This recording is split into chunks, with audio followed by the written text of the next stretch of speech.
محمد وعلى آل سيدنا مولانا وسلم हो ना ये फूल तो बुलबुल का तरन्नुम भी न हो चमन दहर में कलियों का तबस्सुम भी न हो अल्लाहुम्मा सल्ली अला सय्यिदिना मौलाना मुहम्मद व अला आलि सय्यिदिना मौलाना जरा चेहरा से पर्दा को उठाओ या रसूल अल्लाह हाँ मैं दीदारे तुम अपना दिखाओ या रसूल अल्लाह अल्लाहुम्मा सल्ली अला सय्यिदिना मौलाना मुहम्मद व अला आलि सय्यिदिना मौलाना सुब्हानल्लाह वल्हम्दुलिल्लाह ला इलाहा इल्लल्लाह ला इलाहा इल्लल्लाह ला इलाहा इल्लल्लाह हस्बी रब्बी जल्लल्लाह मा फी क़ल्बी गैरुल्लाह नूर नबी सल्लल्लाहु ला इलाहा इल्लल्लाह सुब्हानल्लाह वल्हम्दुलिल्लाह ला इलाहा इल्लल्लाह ला इलाहा इल्लल्लाह ला इलाहा इल्लल्लाह मुहम्मदुर रसूलुल्लाह कुर्रतु ऐनि बिका या रसूलल्लाह सल्लल्लाहु अलैहि वसल्लम अल्हम्दुलिल्लाह वस्सलातु वस्सलामु अला रसूलिहिल करीम व बाद सम्मानित मुसलियाने कराम पर्दार अंतराले मा ओ बोनेरा अस्सलामु आलैकुम व रहमतुल्लाहि व बाराकातुहु আসুন আমরা সুবহানাহু ওয়া তাআলা আম্মা নাওয়ালুহু ওয়া জাল্লা জালালুহু প্রশংসা করি যে রব্বে করিম আমাদেরকে পবিত্র একটি মাহিনা মাসে পবিত্র শাবান মাসে আজকে দিনের পরে যখন রাত্রি আসবে পবিত্র লাইলাতুন নিসফু মিন শাবান মাসে লাইলাতুন মুবারাকার মাসে এই যে জুমার নামাজে আসার তৌফিক দান করেছেন আমরা সকলে বলি আলহামদুলিল্লাহ সালাত এবং সালাম প্রেরণ করছি প্রিয় নবী রাহমাতুল লিল আলামিন আল্লাহ পাক যেন প্রিয় নবীর দরবার আজম শরীফে সালাত এবং সালাম কবুল করেন মঞ্জুর করেন বলি আল্লাহুম্মা আমিন আমরা শ্রদ্ধা ভরে প্রেম ভক্তি সহকারে স্মরণ করছি মহামহিম পুত পবিত্র আহলে বাইতে রাসূল আলাইহিমুস সালামদেরকে আমরা স্মরণ করছি প্রাণাদিক প্রিয় নবীর খোলাফায়ে রাশিদিনদেরকে আমরা স্মরণ করছি মাকবুল সাহাবায়ে কেরামদেরকে আমরা স্মরণ করছি আইম্মাতে দ্বীনদেরকে আমরা স্মরণ করছি যুগের আউলিয়া কেরামদেরকে যাদের বদৌলতে আল্লাহ পাক আমাদেরকে মুসলমান বানিয়েছেন আল্লাহ পাক যেন তাদের উসিলায় আমাদের কবুল আর মঞ্জুর করে নেন আমরা বলি আল্লাহুম্মা আমিন আমার বন্ধুরা আপনারা অবগত আছেন এই মাস সম্পর্কে আমরা যখন দৃষ্টিপাত করি আমাদের আশেপাশে এবং আমাদের পরিবার থেকে যদি আমরা দৃষ্টিপাত করি আমরা দেখতে পাই আমরা অলসতার সাগরে নিমজ্জিত আছি আমরা বেআমলের সাগরে নিমজ্জিত আছি আমাদের নামাজ কলমা তসবিহ তাহলিল কোরআন তেলাওয়াত ধীরে ধীরে আমাদের থেকে কমে যাচ্ছে ঠিক না বেঠিক কি কমতেছে না পারস্পরিক শ্রদ্ধা, ভালোবাসা, মমত্ববোধ, প্রেম, মানুষের প্রতি দয়া, সৃষ্টি জগৎকে ভালোবাসা, এগুলি আমাদের কাছ থেকে অনুপস্থিত হয়ে যাচ্ছে, ঠিক না?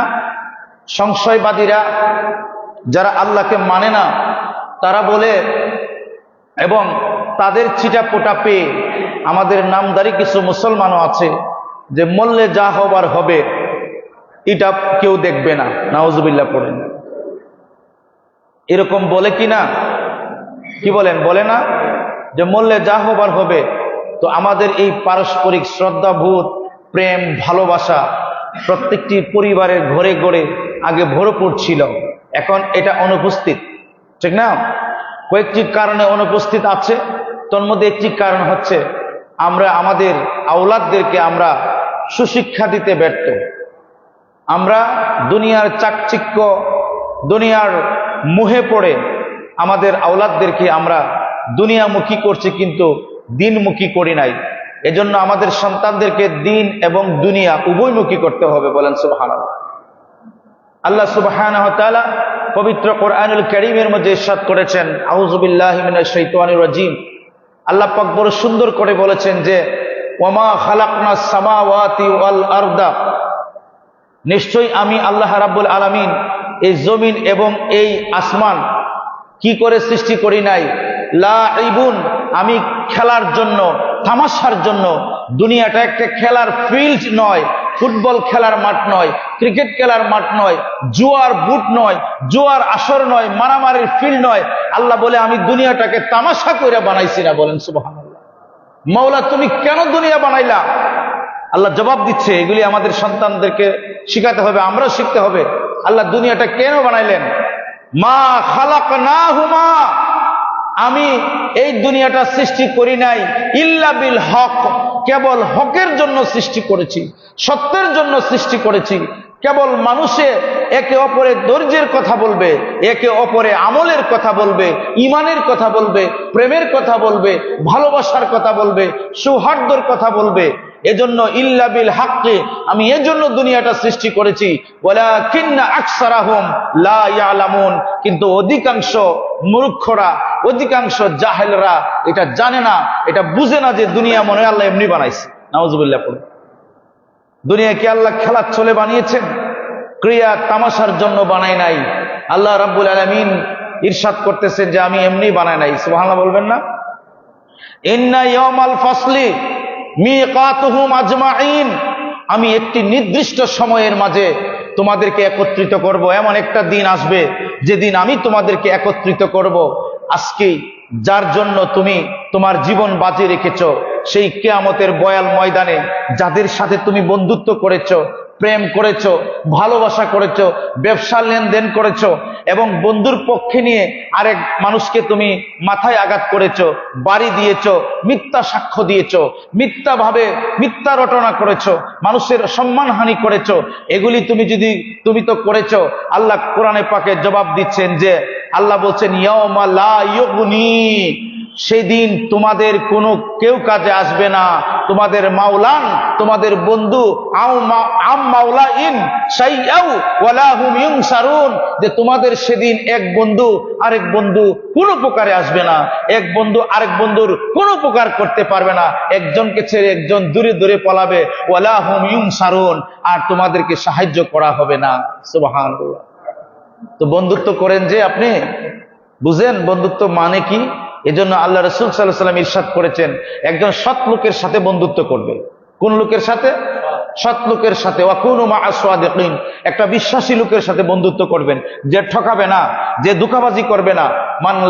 মান গাশশা ফালাইসা মিন্নি, আও কামা ক্বালা নবী সাল্লাল্লাহু আলাইহি ওয়াসাল্লাম। প্রিয় নবী ইরশাদ করেছেন, যারা ঠকায়, যারা ধোঁকাবাজি করে, যারা মাপে কম দেয়, যারা মানুষের সাথে অন্যায় আচরণ করে, দুর্বলের প্রতি অত্যাচার অবিচার করে, অধীনস্থদের প্রতি ভালো আচরণ করে না, প্রিয় নবী রাহমাতুল্লাহ সাল্লাল্লাহু আলাইহি ওয়াসাল্লাম ইরশাদ করেছেন, এরা আমার উম্মত না। তাহলে পবিত্র কোরআনের পাকে আল্লাহ বলছেন, তোমাদের অসংখ্য গণিত বন্ধু হবে, কিন্তু এই বন্ধু কোনো উপকারে আসবে না। হে আল্লাহ, তাহলে উপকারে আসবে কি আপনি বলেন? এটা জানার দরকার নাই আমাদের উপকারে আসবে তাহলে কি? আবার তুমি বলছো দুনিয়াটা ক্রিয়ার ছলে তামাশা করে তুমি বানাও নাই, দুনিয়া বানানোর তোমার বিশেষ মানে উদ্দেশ্য আছে, আছে না? আমি এমনি এমনি, আল্লাহ বলে আমি এমনি এমনি দুনিয়াটা বানাই নাই। ও মৌলা, তুমি যে দুনিয়াটা এমনি এমনি বানা নাই, তাহলে তুমি কেন বানিয়েছো?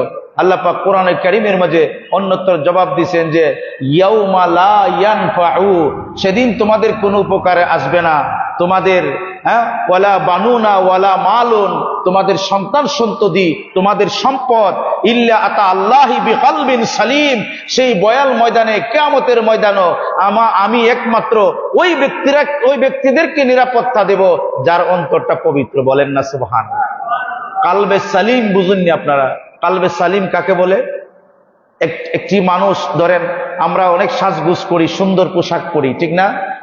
দেখতো চেহারা মাশাআল্লাহ অনেক চমকপ্রদ, কিন্তু তার কালবে সালিম যদি না থাকে, নিরাপদ অন্তর যদি না থাকে, তাহলে তার এই চেহারার কোনো মূল্য নাই।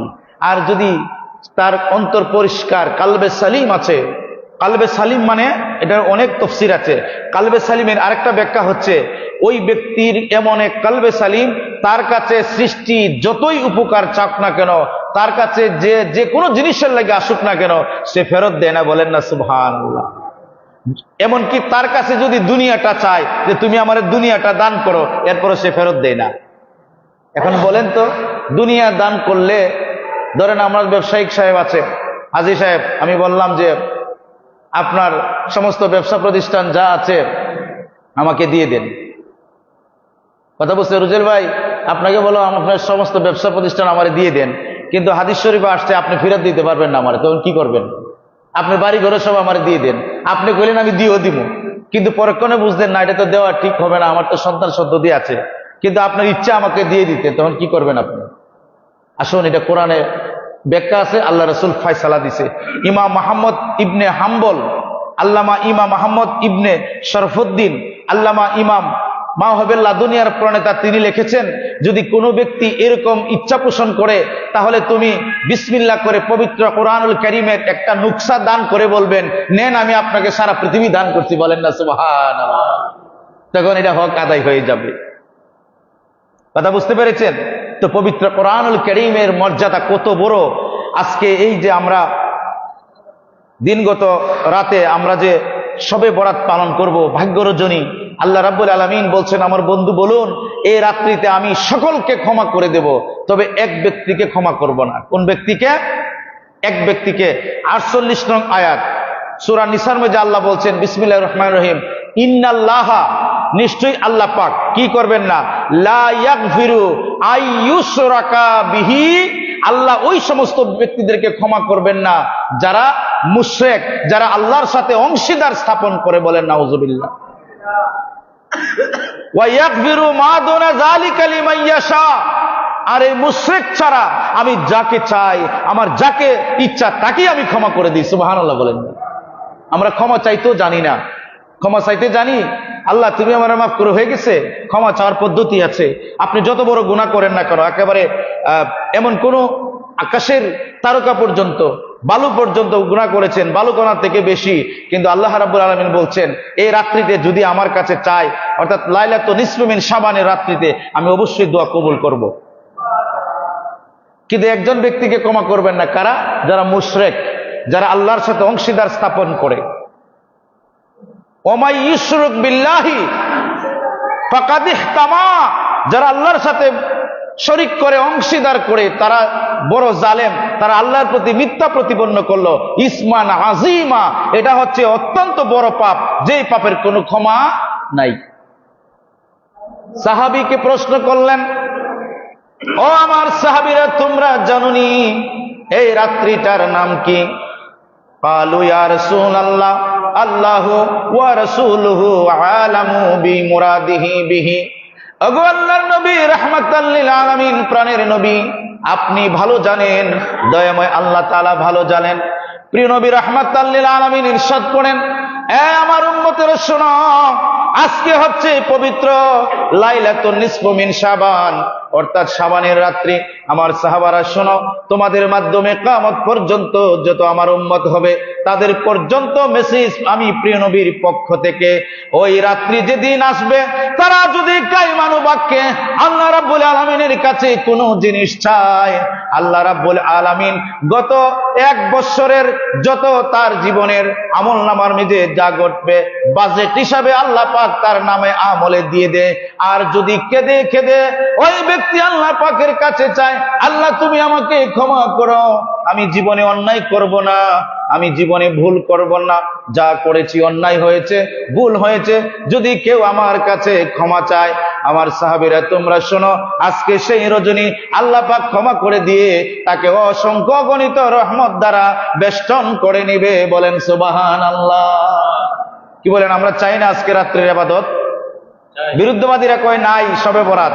শবে বরাত তো কোরআনে নাই, ঠিকই আছে, লাইলাতুন নিসফু মিন শাবান হাদিসের ভাষা, আর কোরআনের ভাষা হচ্ছে ইন্না আনজালনাহু ফি লাইলাতিন মুবারাকা। বলেন সুবহানাল্লাহ।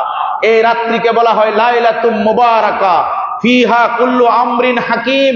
এই রাত্রিতে আল্লাহ পাকের অর্ডারে যখন মাগরিবের আজান দিবে মুয়াজ্জিন সাহেব মসজিদের মাঝে, সহিহ হাদিস, প্রায় 23টা সহিহ হাদিস, আজান দেওয়ার সঙ্গে সঙ্গে আল্লাহ পাক আসমান থেকে অগণিত ফেরেশতা দুনিয়ার মাঝে প্রেরণ করতে থাকবেন। বলেন সুবহানাল্লাহ। শুধু প্রেরণ করতে থাকবেন তাই না, আল্লাহ বলে রহমত সহকারে, ক্ষমা সহকারে, মাগফিরাত সহকারে প্রত্যেকের ঘরে ঘরে ফেরেশতাদেরকে আল্লাহ পাক পাঠিয়ে দেবেন। গিয়ে দেখবেন কার ঘরে কোরআন তেলাওয়াত চলে, কার ঘরে সালাত ও সালাম চলে, কার ঘরে জিকির চলে, কোন মসজিদের মহল্লার ভাইয়েরা জিকির আজগারে মশগুল। ফেরেশতারা তখন আল্লাহকে বলবে, মাবুদ, এই মসজিদের মধ্যে আলোচনা চলতেছে, জিকির চলতেছে, দোয়া চলতেছে, সবাই একত্রিত হয়ে জিকির করে দোয়া করে তোমার বন্ধুকে সালাতু সালাম দেয়। আল্লাহ পাক রব্বুল আলামিন বলে, যাও সকলকে ক্ষমা করে দাও। আমার বান্দা কি চায়? তোমার বান্দারা চায় তাদেরকে ক্ষমা করে দিতে, রিজিক দেওয়ার জন্য, অসুস্থ আছে রোগী ক্ষমা করে দেওয়ার জন্য, সন্তান নাই সন্তান দেওয়ার জন্য, অর্থাৎ যাদের চাকরি নাই চাকরি দেওয়ার জন্য, যাদের অসহায় তাদেরকে সহায় সম্বল দেওয়ার জন্য। আল্লাহ পাক রব্বুল আলামিন বলে, যাও আমার বান্দাদেরকে তুমি দিয়ে দাও, আমি আমার বান্দাদেরকে কবুল করে নিলাম। বলেন সুবহানাল্লাহ। এটা কি আমরা চাই না? কিন্তু আমরা যে বাপ গাম্ভীর্য, শবে বরাত আসলে যে বাপ গাম্ভীর্য হয়, শবে বরাতের চাঁদ প্রিয়নবীর প্রেমের চাঁদ, প্রিয়নবীর মাস। প্রিয়নবী বলছে এটা আমার নিজের মাস। সুবহানাল্লাহ বলবেন না? এই মাসে বেশি বেশি সদকা করতে হবে, যাকাত দিতে হবে, এই মাসে বেশি বেশি মানুষকে দাওয়াত দিতে হবে, খাওয়াইতে হবে। কিন্তু আমরা এদিকে নাই, আমরা কিন্তু এদিকে নাই। মানুষকে খাওয়ানোর ব্যাপারে, সালাম দেওয়ার ব্যাপারে আমরা বখিল। রাহমাতুল লিল আলামিন প্রিয়নবী ইরশাদ করেছেন, যারা মানুষকে খাওয়ায় না, যারা সালাম কালাম দেয় না, আল্লাহ তাদের রিজিক কমায় দেয়। আপনি হয়তো দেখতেছেন তাদের সম্পদ আছে, কিন্তু তাদের অন্তর শান্তি নাই, অন্তর অশান্তির দাবানল দাউ দাউ করে জ্বলে। আর যারা এই দুটি কাজ বেশি বেশি করবে, সমাজে তাদের সবচেয়ে শান্তিময় জীবন যাপন করবে। সুবহানাল্লাহ বলেন। ইল্লা সাবআতা, সাহাবা কেরাম বলেন 7 শ্রেণীর মানুষ ছাড়া সবাইকে ক্ষমা করবে। কয় শ্রেণীর? তো আপনি তো বললেন যে মুশরিক ছাড়া সবাইকে ক্ষমা করে দেব, আবার বললেন 7 শ্রেণীর। বলে হ্যাঁ, যারা আপনার মদ পান করে, যারা সবসময় মদ পান করে, মদ্যপায়ী, যদি এই রাত্রিতে ক্ষমা চায় আল্লাহ ক্ষমা করবেন না। তো বলে কিভাবে ক্ষমা করবেন? যদি কয় যে আজকে রাত্রে আমি তওবা করলাম, জীবনে আর করব না, এই শর্তে যদি সে ক্ষমা চায় আল্লাহর কাছে, আল্লাহ বলে আমি এটা ক্ষমা করে দেব। সুবহানাল্লাহ। কিন্তু হাদিসও আছে দেবে না, আরেকটা হাদিসও আছে দেবে, কোরআনে আল্লাহ পাক বলছে দিয়ে দিবে। এবং মা বাবার সাথে নাফরমানকারী, যারা মা বাবারে কষ্ট দাও, একটু হইলেই মা বাবার সাথে বেয়াদবি করো, না না, আপনি পৃথিবী বিখ্যাত মুহাদ্দিস হন, ওলি হন, গাউসে পাক হন, কাজ হবে না যদি না মার কদমে আপনি চলে না যান। মাকে সবচেয়ে বেশি মহব্বত করতে হবে। এই পৃথিবীতে যাদের সাথে ভালো আচরণ করবেন, ইভেন আপনার স্বীয় পীর মুর্শিদ থেকেও মার সাথে আরো বেশি ভালো আচরণ করতে হবে। বলেন সুবহানাল্লাহ। হ্যাঁ, কথাটা খটকা লাগবে অনেকের, কিন্তু এটা আপনি হাদিস শরীফ দেখলে বুঝবেন। আল্লাহ রাসূল সাল্লাল্লাহু আলাইহি সাল্লামের দরবারে বললেন, আমি পৃথিবীতে সবচেয়ে ভালো আচরণ, ভালো ভাষা কার সাথে রাখবো? তিনি বলছেন উম্মাকা, তোমার মার সাথে। হায় হায় হায়, কত চমৎকার কথা। দ্বিতীয়বার কয় তোমার মা, তৃতীয়বার তোমার মা, চতুর্থবার বলছে তোমার বাবা। কথা বুঝতে পেরেছেন? আল্লাহ রাসূলের দরবারে এসে বলল, ইয়া রাসূলুল্লাহ, আমার মা মুশরিক, কি আচরণ করব? মায়ের সামনে জুড়ে আচরণ করবে না, মার যতটুকু হক আদায় ছিল মুসলমান থাকাকালীন মার যতটুকু হক আদায় করবে। এখনো তুমি, তোমার মা মুশরিক আছে, মূর্তি পূজা করে, তারপরেও মার প্রতি সদয় আচরণ করবে। ভুল আচরণ করলে তুমি বরবাদ হয়ে যাবে। সুবহানাল্লাহ। এটা বিউটি অব দ্য ইসলাম, এটাই ইসলামের সৌন্দর্য। কথা বুঝতে পেরেছেন?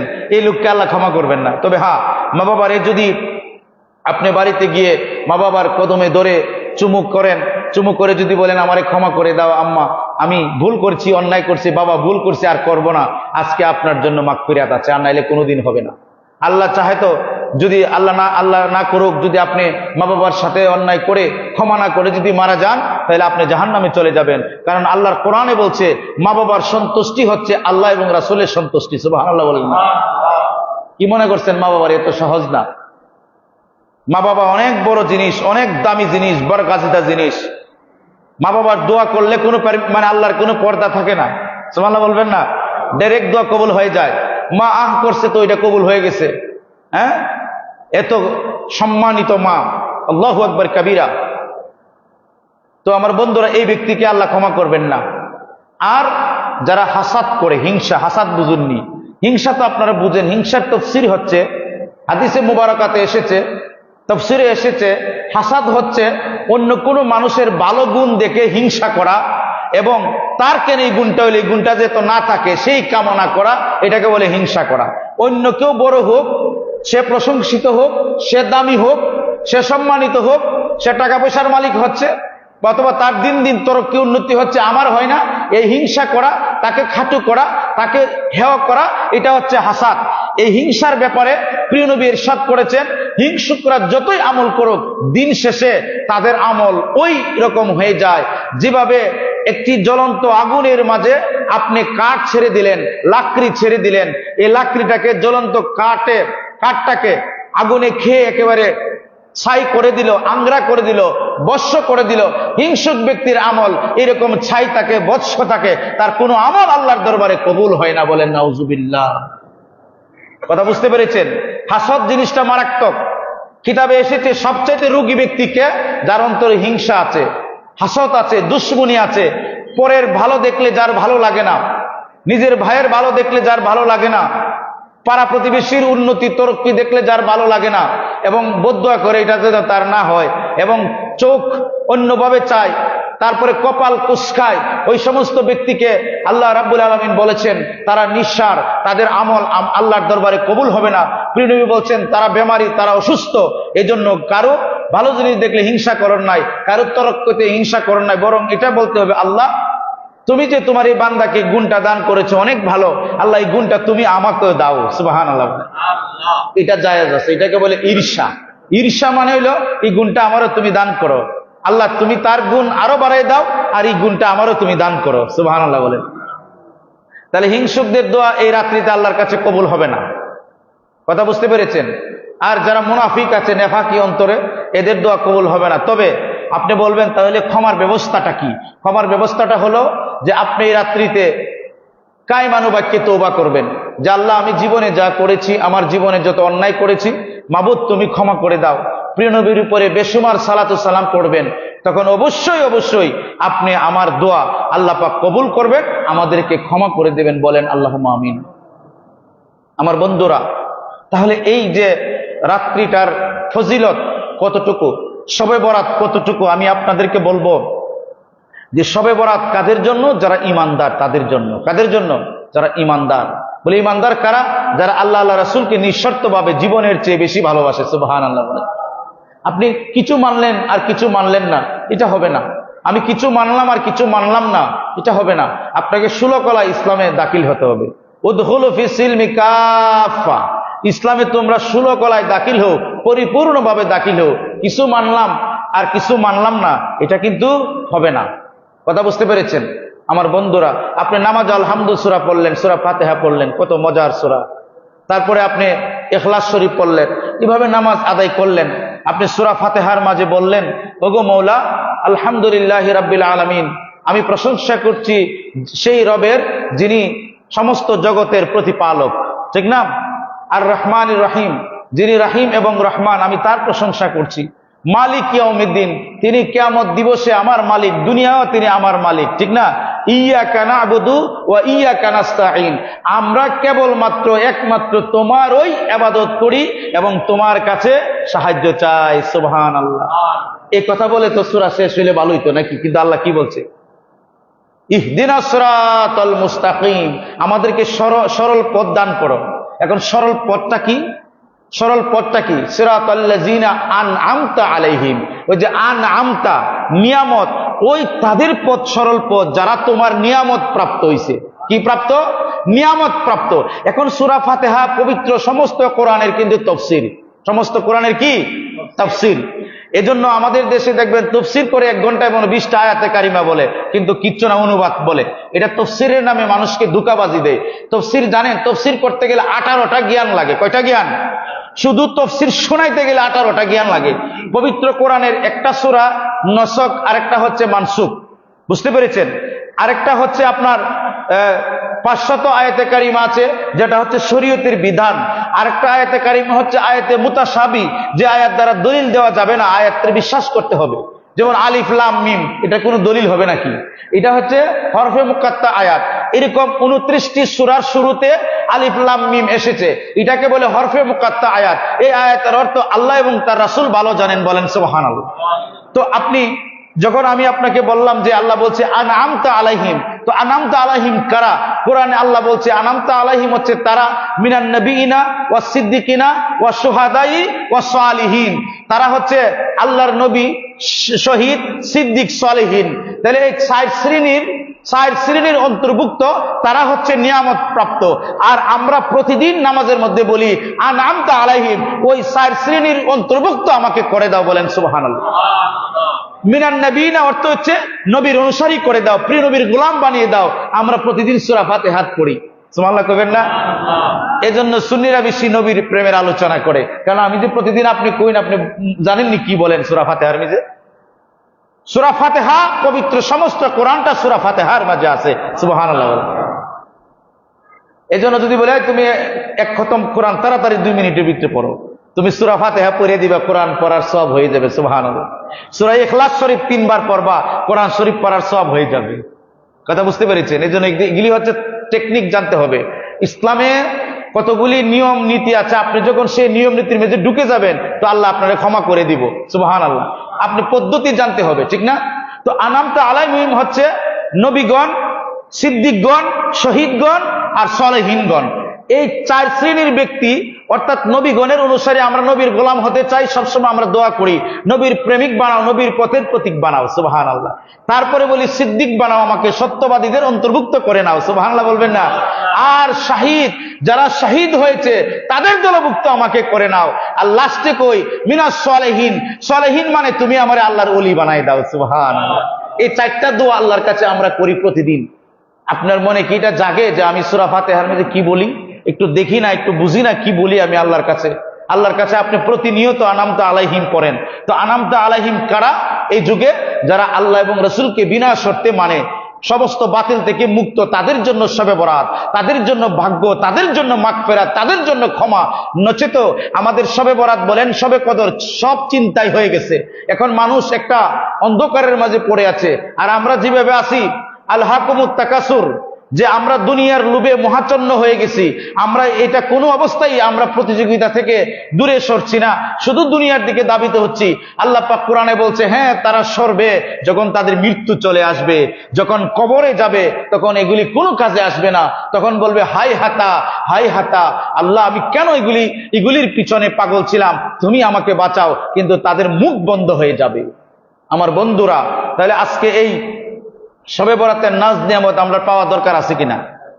আমি আপনাদেরকে বলবো, বিশেষ করে যুবক ভাইদেরকে, যারা আপনারা মোবাইল চালান, যারা আপনারা ফেসবুক চালান, এই সময় আসলে, শবে বরাত আসলেই কিছু কুচক্রী মানুষ, কিছু প্রিয় নবী বিদ্বেষী, যাদের অন্তরে বেমার আছে, যাদের অন্তরে নেফাকি আছে, তারা বলবে শবে বরাত বলতে কিচ্ছু নাই, এই নামাজ পড়া বেদাত। জোরে জোরে বলেন নাউজুবিল্লাহ।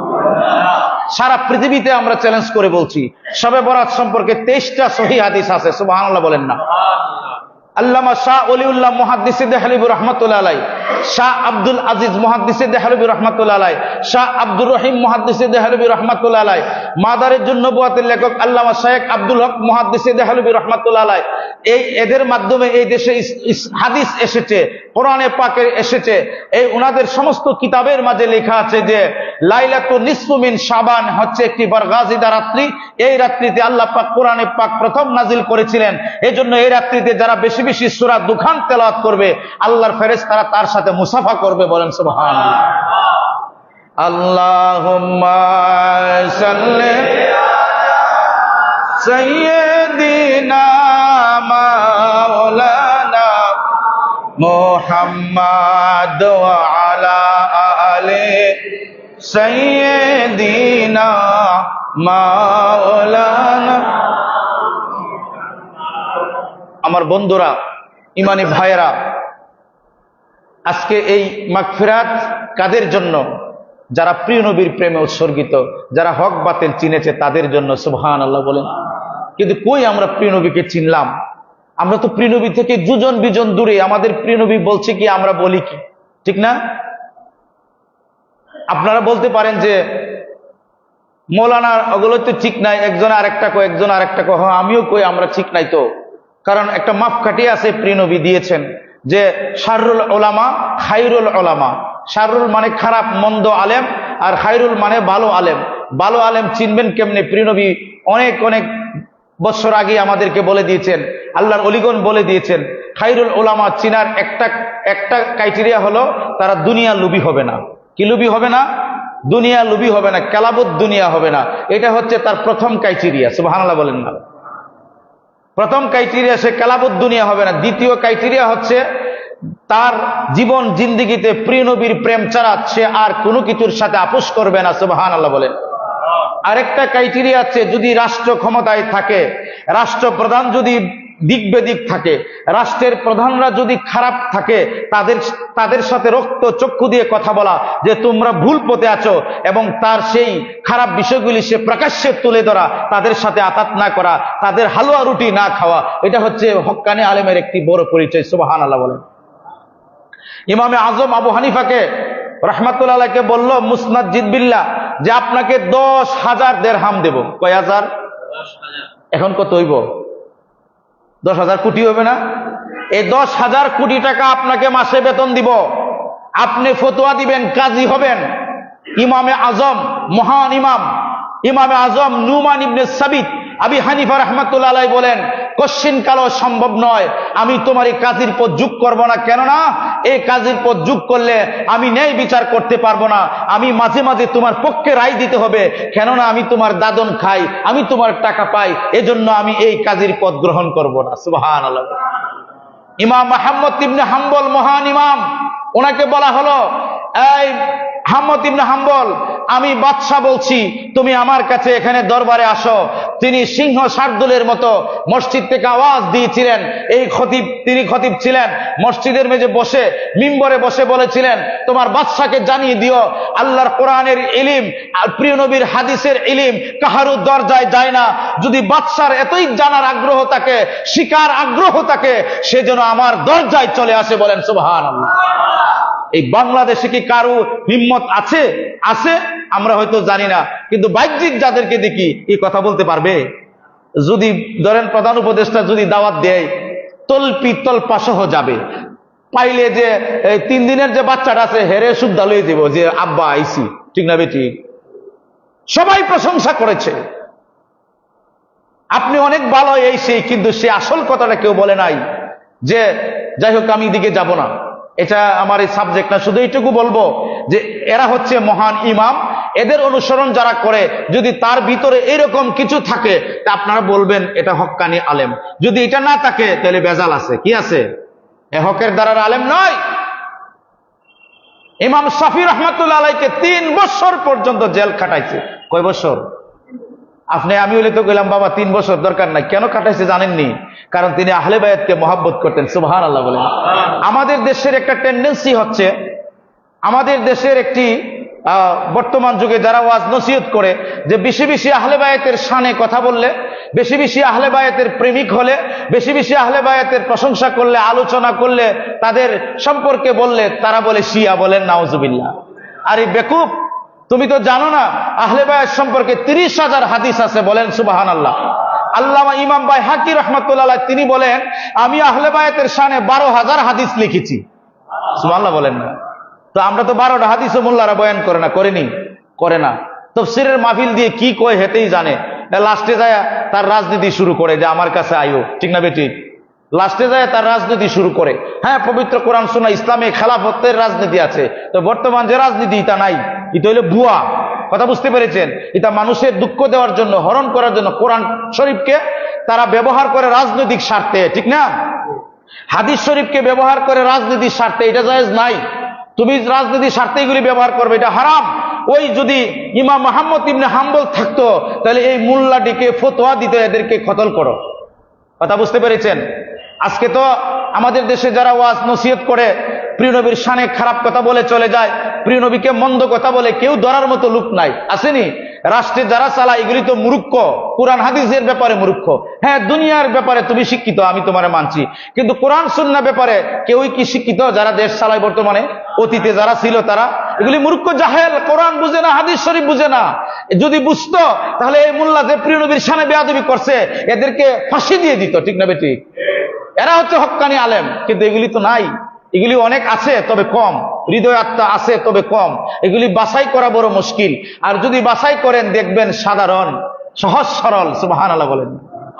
হ্যাঁ আমার বন্ধুরা, আল্লাহ রাব্বুল আলামিন যেন আমাদেরকে প্রিয় নবীর পক্ষে, আর আজকে শবে বরাত যেহেতু সবাই আসবেন মসজিদে, আমরা একসাথে সালাত ও সালাম আদায় করব, নবীকে বেশি বেশি সালাম দিব, একসাথে কেঁদে কেঁদে দোয়া করবো, আল্লাহ কবুল করবে। আল্লাহুম্মা আমিন। আলহামদুলিল্লাহ রাব্বিল আলামিন, আসসালাতু ওয়াসসালামু আলা আলিহি ওয়া সাহবিহি আজমাইন।